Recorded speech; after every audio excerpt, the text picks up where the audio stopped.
வணக்கம். கீதா பேசுகிறேன். இன்னைக்கு பார்க்க போகிற திருப்புகழ் அறப்பாவை அத்தர்க்கு. இப்போ பாடல் பார்க்க போகலாம்.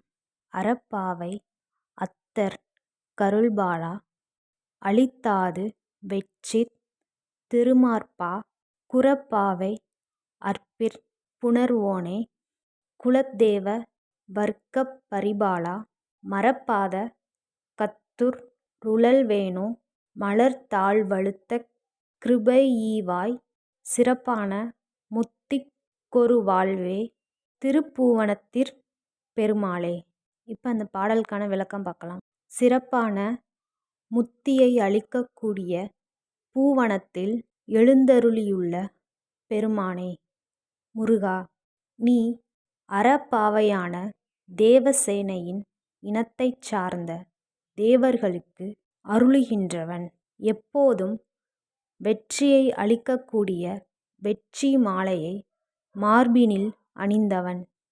குறப்பாவையாகிய வள்ளியின் அன்பிற்கு அடிமையானவன். தேவர்களின் குலம் பெருக பரிபாலனம் செய்வோன். இவ்வளவு உயரிய நீ மிகக் கொடிய பாவங்கள் செய்து மாபாதகத்துள் உழலும் என்னைக் காத்து மலர் போன்ற உனது தாளை வணங்கிட அருள் செய்வாய்.